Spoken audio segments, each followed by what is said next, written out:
The flowers hit the floor before anyone spoke. Not because someone dropped them, because Zora's hands had simply stopped. Stopped gripping the white rose bouquet. Stopped performing the composed future bride she had spent 4 years becoming. Stopped pretending that what she was seeing at the end of that aisle was not exactly what it was. Her sister, her fiancé, their fingers braided together like something practiced. 300 guests. Her mother's good church hat in the third pew. The string quartet still playing absurdly. Still playing because no one had told them yet that the wedding was already over. Zora stood in the entrance of the church and understood, in the particular way that only the truly blindsided ever understand anything, that the ambush had been prepared long before today. You don't hold someone's hand with that kind of ease on the first day. She did not scream. She did not cry. Not there. Not in front of them. Not where it could be recorded and replayed and made into something small. What she did was this. She straightened the cathedral-length veil that had cost her 4 months of savings, lifted her chin to the exact angle her grandmother had taught her, not too high. That's arrogance. Just high enough. That's dignity. And she looked at Xavier Reeves, the man she had loved for 4 years, the man whose mother she'd sat beside through 6 rounds of chemotherapy, whose business loans she'd co-signed without hesitation, whose last name she had been prepared to carry like an inheritance. She looked at him, and she said, very quietly, "You could have just called." Then she turned and walked back out the way she came. The June heat of Atlanta received her without sympathy. The dress ivory silk crepe, fitted through the bodice, flaring at the knee, would never be worn again. She knew that with the same cold certainty you know a bone is broken before any X-ray confirms it. Her bridesmaids poured out behind her in a cascade of lavender confusion, but Zora was already moving, her heels striking the church steps with the steady percussion of a woman who has decided in real time not to come apart in public. It was Priya, 15 years of friendship, the only person who knew the difference between Zora needing space and Zora approaching the edge, who caught her arm at the bottom of the steps. "Zora, stop. Just breathe." "I'm breathing. You're marching." "Same thing." She kept moving toward the car. "Get my bag from the dressing room. Don't let my mother follow me. And please, just once, just barely." Her voice found a fracture. "Don't ask me how I'm feeling." "Not yet." Priya let go. She understood. In the car, alone at last, Zora finally let herself look directly at the shape of it. Not Xavier. Xavier was a choice, and choices, even the devastating ones, could be unmade. What she was circling, what she could not yet bring herself to land on, was Nia. Nia, who had been her flower girl at their cousin's wedding, who had borrowed her ID in college and returned it with a handwritten apology note and a gas station chocolate bar, who called every Sunday, who, 6 weeks ago, had stood in this same bridal party, laughing and helping steam this very dress, asking God, asking detailed questions about the honeymoon itinerary. Seoul, they'd planned. First class, 2 weeks. A list of restaurants Zora had been curating for months. She looked down at her hands, still henna'd from Priya's gift last night, intricate dark patterns fading at the edges. She thought, the people who study how to love you are the same ones who learn exactly where to cut. She was on a different flight to Seoul within 72 hours. Not the honeymoon reservation she'd canceled that within the hour, methodically, the way she processed all pain, by converting it into logistics. This was her consulting contract, the one with a Gangnam-based investment firm she'd been deferring for months because Xavier had asked her, gently and repeatedly, not to be so far away. She had rearranged her career around a man who was rehearsing her replacement. She would not look at that too long. Not yet. Seoul received her the way all great cities receive solitary women enormously, indifferently, without ceremony.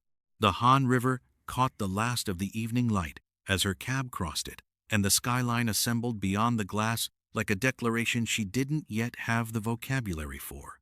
The air was different here, cooler, sharper, like a city that had burned to the ground more than once and decided, each time, to become something more formidable than what came before. Zora pressed her forehead to the window. Good, she thought.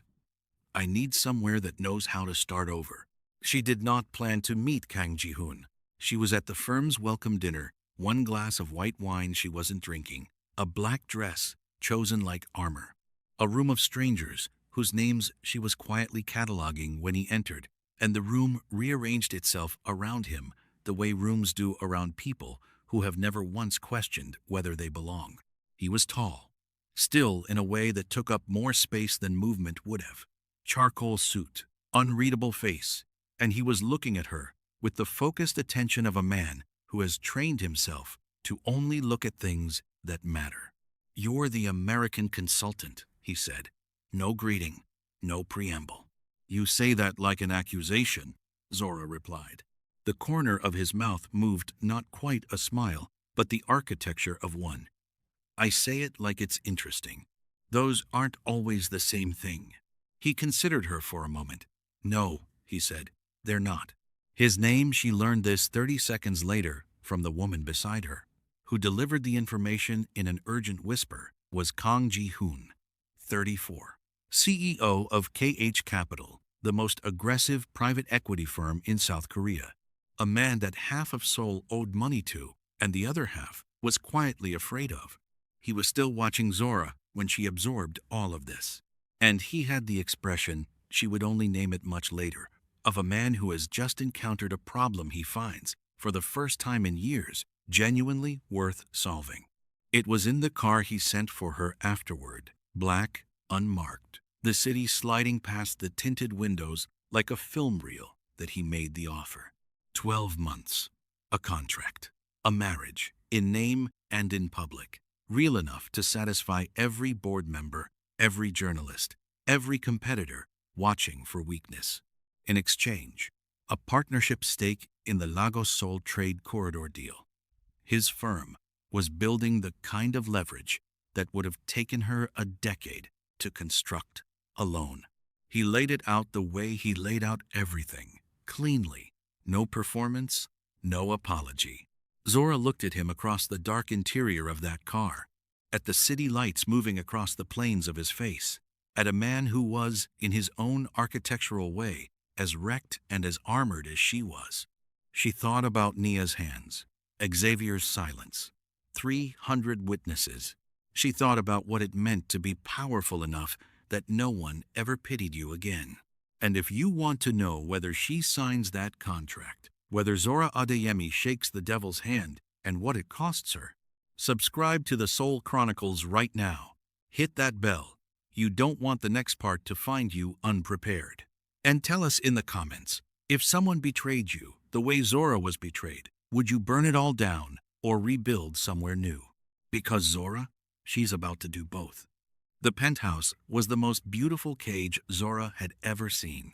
42nd floor, Hanam-dong, floor-to-ceiling glass on every wall, so the city spread beneath her like a living circuit board, all light and motion, and engineered ambition.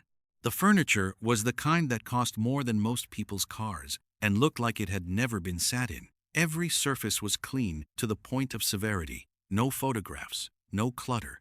Not a single thing that suggested someone lived here, rather than simply occupied the space between transactions.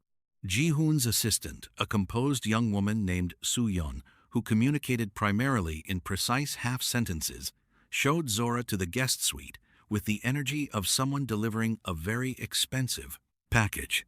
Mr. Kang's schedule begins at 5:30 a.m., Soo-yeon said, as though this were simply the weather. Meals are prepared by the house chef. There is a wardrobe allowance in the closet. The stylist comes Thursday. Zora set her single carry-on bag down on the marble floor and looked at the closet, a room, really, lined with garments still in their dust bags, and felt the specific exhaustion of a woman being managed. Tell me something, she said. Does he brief all his house guests like this, or just the ones he's contractually married to? Soo-yeon blinked. Once. I'll let Mr. Kang know you've settled in. She was gone before Zora could appreciate the non-answer. The terms of the agreement were clean, as Ji-Hoon himself was clean. No excess, no ambiguity. 12 months. Public appearances as required. A united front at all corporate events. In exchange, Zora's consulting contract upgraded to a partnership stake in KH Capital's new Lagos Seoul Trade Corridor project, the kind of professional leverage that would have taken her a decade to build otherwise. And a silence clause. Neither of them would discuss the arrangement. Not with family, not with friends, not with themselves, she suspected. She had signed it at 2 a.m. at a conference table in his office tower, the Han River glittering through the glass behind him, because something in her had already decided that if her old life was going to burn, she would stand in the fire and choose what she built next. What she had not agreed to was being invisible. The first morning, she was in his kitchen at 6 a.m. when he arrived in workout clothes, a version of Ji-Hoon that was marginally more human, a faint sheen of exertion on his collarbone, earbuds still in. He stopped when he saw her. She was at the island with her laptop, coffee at her elbow, 3 financial reports annotated in red beside her. Your chef, she said, without looking up, is excellent, but your firm's holdings in the Lagos port infrastructure deal are undervalued by about 30%. Your analysts are being polite where they should be being ruthless. A pause. He pulled one earbud out. You read our internal portfolio documents. Soo-yeon left them in the shared drive folder she created for me. I assumed they were relevant. She finally looked up. Were they not? Ji-Hoon looked at her for a long moment. With that expression, she was beginning to catalog the one that lived in the space between calculation and something rarer. Then he poured himself coffee, sat down across from her, and said, "Show me." It was, she would reflect later, the first real thing he'd said to her.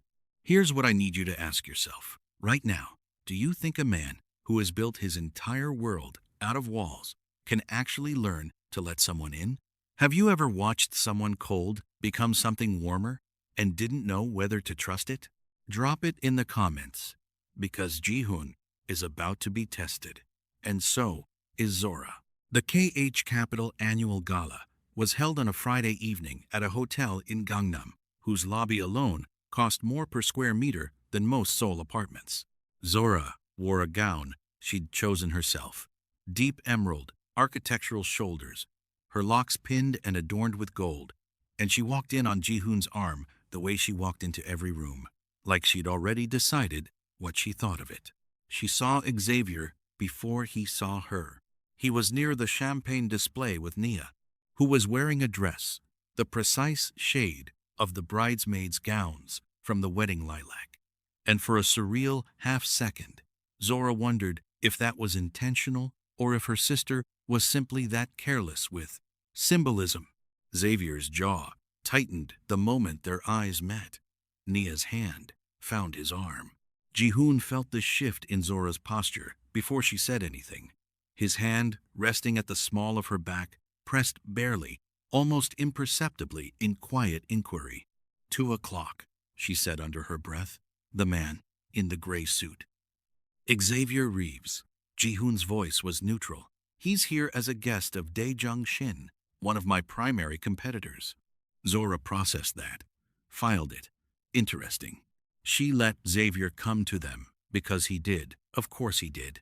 Guilt and ego, a combustible combination, and she watched his face cycle through rehearsed apology and poorly concealed shock at the landscape of her life. Zora. He said her name like punctuation. I didn't know you were going to be. I mean, I heard you'd come to Seoul, but... Xavier. She smiled, warm as winter glass. This is my husband, Ji-Hoon. She let the word sit. Ji-Hoon, this is someone I used to know. Not ex-fiancé. Not Xavier Reeves, the man who... Someone I used to know. She watched it land.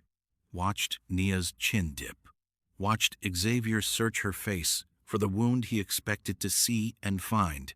Instead, a woman fully, dangerously composed. Ji-Hoon extended his hand with the particular authority of a man who never loses. "I know your associate, Shin Dae-jung," he said pleasantly. "We'll have to discuss the nature of that relationship sometime." It was a sentence that meant nothing in public. In private, it meant everything. Xavier had been kept close to Ji-Hoon's enemy. The betrayal, Zora was beginning to understand, may have been architected by someone far more deliberate than either Xavier or Nia were capable of being on their own. She tucked that thought away like a weapon for later. It was past midnight when they returned to the penthouse, the city finally dimming below them. Ji-Hoon had loosened his tie somewhere between the car and the elevator. Zora had slipped her heels off at the door. They stood at the window for a moment, not quite together, not quite separate, looking at Seoul. "You didn't flinch," he said. "I never do. In public. A beat. And in private?" She turned to look at him then, really look, and found something in his expression she hadn't catalogued yet. Not calculation, not strategy, recognition. "In private," she said quietly, "I flinch like anyone else. I just decide what to do with it afterward." He nodded slowly, as though she'd confirmed something he'd suspected. And then, almost too quietly to hear, "My father died in a boardroom. Heart failure, during a hostile takeover. I was 22. I built everything after that to make sure no one could ever take anything from me again." Zora didn't say, "I'm sorry." He wasn't asking for that. She said, "And did it work?" The city moved below them. Somewhere, far off, a light went out. "I'll let you know," Ji-Hoon said. The headline broke at 6:04 a.m. Zora saw it before Ji-Hoon did. She was already at the island with her coffee and her annotated files when Soo-yeon called, voice stripped of its usual precision, delivering the news in the clipped tone of someone relaying a casualty report. KH Capital CEO in staged marriage scandal contract leaked to Seoul Financial Press. The document was clean, time-stamped, both signatures clearly visible. Someone had photographed it with the specific competence of a person who knew exactly where it was kept and exactly what it would cost. Zora set her coffee down and read it twice. Then she opened her laptop. Ji-Hoon appeared from the hallway 12 minutes later, already dressed, already sealed back into the armored version of himself. He looked at her screen, then at her face. "The board has called an emergency session," he said. 10 a.m. "I know, Zora. I know." She looked up. "Sit down. I need to show you something." Her mother called at 7:15. The conversation lasted 4 minutes, which was about 3 minutes and 40 seconds longer than it needed to.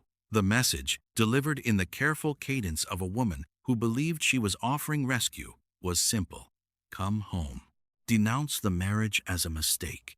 The family will say, you were manipulated. Xavier is willing to." Xavier and Nia both think that if you just... Zora listened to the entire thing. Then she said, "Mama, I love you, but I need you to understand something." Her voice was the temperature of the Han River in January.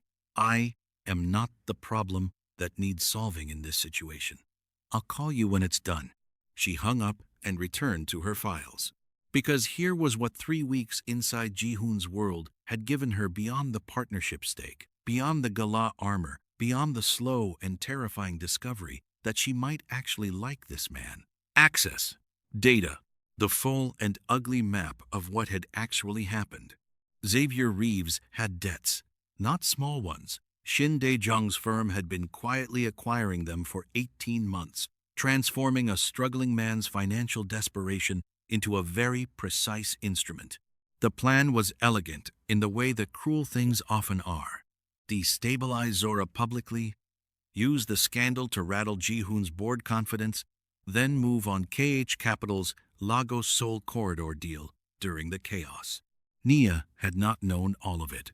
That was the detail that cost Zora the most to sit with, not because it absolved her sister, but because it meant Nia had traded their entire history for a man who had only ever seen her as a useful tool. Greed and love wore the same face sometimes. The difference was what they asked you to sacrifice. Zora had assembled the paper trail over 10 days. She had not told Ji-Hoon because she had not yet been sure what she was going to do with it. She was sure now. When everything is on the line, your reputation, your safety, the comfortable wreckage of the life you used to have, would you take the exit door or would you walk straight into the fire? Zora Adeyemi chose the fire. She entered the KH Capital boardroom at 9:58 a.m. Ji-Hoon was already at the head of the table. 12 board members arranged around him like a jury that had already reached its verdict. Shin Dae-jung's representative, a lawyer named Park, slim and self-satisfied, sat in the observer's chair with the posture of a man attending a foregone conclusion. No one had expected Zora. She set her portfolio on the table, connected her laptop to the display screen without asking permission, and looked at the room the way her grandmother had taught her to look at rooms that didn't think she belonged in them. "My name is Zora Adeyemi," she said. "I'm a partner in the Lagos Seoul Corridor project, and I have a presentation that I believe is relevant to this meeting." One of the older board members, Chairman Lim, silver-haired and skeptical, looked at Ji-Hoon. Ji-Hoon's face was unreadable, but he gave the smallest nod. "Proceed," Chairman Lim said. She proceeded. What followed was 22 minutes of forensic dismantling. She laid out Shin Dae-jung's acquisition of Xavier's debt portfolio, the timeline of contact between Xavier, Nia, and Shin's firm beginning 8 months before the wedding, not after. The specific sequence of the contract leak, traceable through metadata to a server registered to a Shin subsidiary. And finally, the projection. What the corridor deal was actually worth. What KH Capital stood to gain if the board held steady. And what Shin Dae-jung's firm stood to lose if the Financial Services Commission received the documentation she had already prepared and was, at this moment, being held by her attorney pending her instruction. The room was silent when she finished. Park, the lawyer, had stopped looking self-satisfied somewhere around minute 11. Chairman Lim looked at the screen, then at Zora, then at Ji-Hoon. "You knew about this?" he asked Ji-Hoon. "I knew about her," Ji-Hoon said, and the simplicity of it landed like a closing argument. The board voted to retain him before noon. Xavier's debt portfolio was called in by Shin Dae-jung's firm 3 weeks later, because when your scheme collapses, your assets follow. He returned to Atlanta without ceremony, without Nia, without the soft landing he had arranged for himself on the back of someone else's humiliation. Nia called Zora once. Zora listened. She did not offer forgiveness on a timeline that wasn't her own, but she did not offer cruelty either. She said, "When you're ready to be honest about what happened and why, I'll be here." Then she let the silence hold whatever it needed to hold. Some reckonings weren't dramatic. They were just the natural weight of choices finally landing. The contract expired on a Tuesday. Soo-yeon had prepared the dissolution paperwork with her usual precision.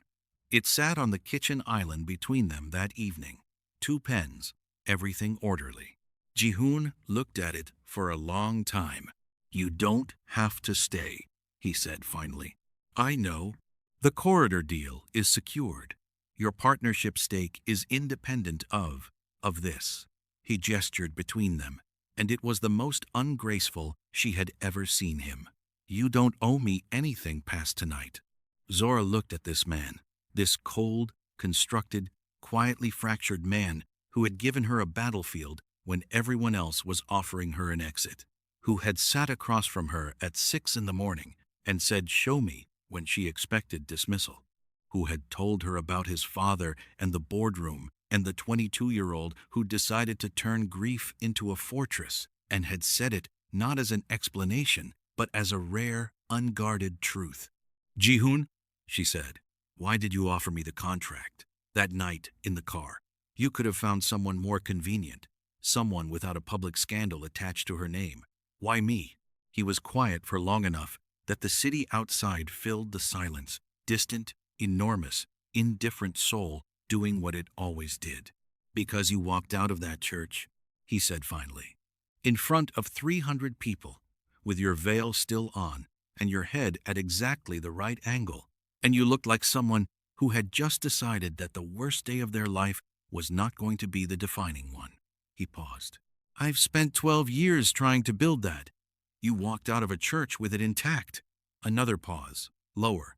"I didn't marry you to save my image. I married you because I didn't want to watch someone like you disappear into a smaller life." Zora looked at the contract on the counter. Then she picked up her pen and signed the dissolution. Then she placed her hand over his. "Lucky for you," she said quietly, "I have no intention of a smaller life." Outside, Seoul glittered without apology, all glass and light, and the beautiful audacity of a city that had rebuilt itself, again and again, into something worth becoming. Some people, Zora thought, were like that too. You just had to find the ones who understood that strength wasn't the absence of damage. It was what you decided to construct from it. And sometimes, if you were fortunate, if you were brave enough to sign the devil's handshake and see what was actually on the other side, you found someone building in the same direction. That's the end of Zora and Ji-Hoon's first chapter, and on the Seoul Chronicles, first chapters always lead somewhere worth going. Thank you for writing this one out with us. If you've been here, since the church steps, since the car, since that boardroom, you already know this channel is built for people who believe in stories with weight. Drop your favorite moment in the comments. Was it Zora's exit from the church, the gala, or the boardroom? We're reading every single one. Subscribe if you haven't. The next story is already waiting. The Seoul Chronicles.